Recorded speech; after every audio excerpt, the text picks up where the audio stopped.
दोस्तों जय हिंद। दोस्तों आपका हमारे YouTube चैनल वनडे एग्ज़ाम पाठशाला में हार्दिक स्वागत है। अगर आपने अभी तक हमारा YouTube चैनल सब्सक्राइब नहीं किया है तो सब्सक्राइब कर लीजिए एवं अपने दोस्तों के बीच शेयर कर दीजिए। दोस्तों आज हम आपको पढ़ाने चल रहे हैं पृथ्वी की गतियाँ विश्व भूगोल के अंतर्गत। तो पृथ्वी से कितने प्रकार की गतियाँ होती हैं? तो दो प्रकार की गतियाँ होती हैं। कौन कौन सी गति? एक परिभ्रमण गति या दैनिक गति होती है, जिसे घूर्णन गति भी कहते हैं, और दूसरी परिक्रमण गति या वार्षिक गति होती है। परिभ्रमण, घूर्णन और दैनिक गति के कारण ही पृथ्वी पर दिन रात बदलते हैं, मौसम बदलता है। अब परिक्रमण कितने घंटे की होती है पृथ्वी की? घूर्णन या दैनिक गति कितने घंटे में एक समय पूरा करती है? 24 घंटे में। इसे सौर दिवस पूछा जाएगा। पृथ्वी का एक सौर दिवस कितने घंटे का होता है? तो 24 घंटे का होता है। नक्षत्र दिवस कितने घंटे का? तो 23 घंटा 56 मिनट का होता है। और इसी गति के कारण ही पृथ्वी पर दिन रात बदलते हैं, मौसम बदलता है। यह गति पृथ्वी किस बल से संतुलित रहती है? तो पृथ्वी अपकेंद्रीय बल के कारण ही घूमती रहती है। दूसरी गति है परिक्रमण गति, जिसे आप वार्षिक गति के नाम से भी जानते हैं। और वार्षिक गति के कारण कितने परिक्रमण गति या वार्षिक गति कितने दिन की होती है? तो 365 दिन की होती है। अब परिक्रमण गति या वार्षिक गति के कारण ही ऋतु परिवर्तन होता है और वर्ष बदलता है। वर्ष बदलता है, ऋतुएं बदलती हैं। किस गति के कारण? तो परिक्रमण गति के कारण। दोस्तों चूंकि कोपरनिकस ने बताया था कि सूर्य स्थित है और पृथ्वी उसके चारों तरफ चक्कर लगाती है, जिसे हम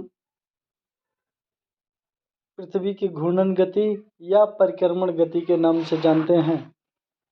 तो उसी कड़ी में एक क्वेश्चन कई बार पूछा गया है, उपसौर और अपसौर। तो उपसौर किसे कहते हैं? तो पृथ्वी जब सूर्य का चक्कर लगा रही होती है तो किसी न किसी दिन सूर्य के नज़दीक आ जाती है, उस घटना को उपसौर कहते हैं। और ये घटना 3 जनवरी को घटित होती है। अपसौर, सूर्य से दूरी की स्थिति को अपसौर कहा जाता है। किसकी दूरी? तो पृथ्वी की दूरी को। ये घटना कब होती है? तो 4 जुलाई को होती है। अब पृथ्वी का पथ कैसा होता है? तो अंडाकार, कहीं कहीं किस दीर्घ वृत्ताकार भी दे देता है। 21 जून क्या है दोस्तों? तो पृथ्वी चक्कर लगाती है। उत्तरी गोलार्ध, दक्षिणी गोलार्ध, विषुवत रेखा, कर्क रेखा, मकर रेखा। 21 जून को पृथ्वी के कर्क रेखा पर सूर्य लंबवत होता है और कर्क रेखा भारत के बीचों बीच से गुजरती है। 21 जून को उत्तरी गोलार्ध में, भारत दुनिया के नक्शे में उत्तरी गोलार्ध में पड़ता है, इसलिए 21 जून को उत्तरी गोलार्ध का सबसे बड़ा दिन होता है। 21 मार्च ये कर्क रेखा पर स्थित होता है। 21 मार्च और 23 सितंबर क्या है? तो इस दिन दिन रात बराबर होते हैं।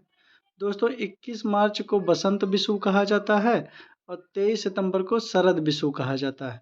दिन रात बराबर होते हैं इस दिन, और ये विषुवत रेखा पर होता है। 22 दिसंबर को सूर्य मकर रेखा पर होता है और दक्षिणी गोलार्ध का सबसे बड़ा दिन 22 दिसंबर। सिजवी किसे कहते हैं दोस्तों? तो सूर्य, चंद्रमा, पृथ्वी जब कभी एक रेखा में आ जाते हैं तो उसी सीधा रेखा को ही सिजवी कहते हैं। और ऐसी स्थिति को युति कहते हैं। जब सूर्य, चंद्रमा, पृथ्वी एक रेखा में आ जाते हैं तो ऐसी स्थिति को युति भी कहते हैं। और सीधी रेखा में ना हो, तिरछे हो, तो उसे वियुति। दोस्तों कभी कभी इसी से मिलता जुलता क्वेश्चन एक पूछ लेता है, ज्वार भाटा समुद्र में कब आते हैं? तो ज्वार भाटा समुद्र में जब सूर्य, चंद्रमा और पृथ्वी एक सीधी रेखा में होते हैं तब ज्वार भाटा आते हैं। चंद्र ग्रहण की स्थिति दोस्तों, सूर्य की चंद्र ग्रहण कब होता है? तो पूर्णिमा के दिन चंद्रमा का पूर्ण प्रकाश नहीं मिल पाता है। स्थिति पूर्णिमा और सूर्य, पृथ्वी और चंद्रमा, पूर्णिमा के दिन सूर्य और चंद्रमा के बीच पृथ्वी होती है, तो ऐसी स्थिति कैसी बनती है? तो चंद्र ग्रहण की बनती है। सूर्य चंद्रमा और पृथ्वी, सूर्य और चंद्रमा के बीच पृथ्वी आ जाती है तो कौन सी स्थिति? चंद्र ग्रहण। और इस दिन चंद्रमा का, पूछा जाएगा किस दिन चंद्रमा का 59% भाग दिखाई देता है, तो पूर्णिमा के दिन। और सूर्य ग्रहण किसे कहते हैं दोस्तों? तो सूर्य ग्रहण अमावस्या के दिन होता है और चंद्रमा का पूर्ण प्रकाश पृथ्वी को मिलता है। चंद्रमा का पूर्ण प्रकाश पृथ्वी को मिलता है और सूर्य का केवल 43% भाग हमें आपको रोज मिलता है। सूर्य ग्रहण की स्थिति में सूर्य और पृथ्वी के बीच चंद्रमा आ जाता है। सूर्य और पृथ्वी के बीच चंद्रमा आ जाता है, उस घटना को सूर्य ग्रहण कहा जाता है। पराबैंगनी किरणें सूर्य के पराबैंगनी किरणें सूर्य के परिधीय क्षेत्र माने चारों तरफ के क्षेत्र को हीरक वलय डायमंड रिंग प्रदान करती हैं। दोस्तों इसी के साथ ये टॉपिक समाप्त हुआ। जय हिंद।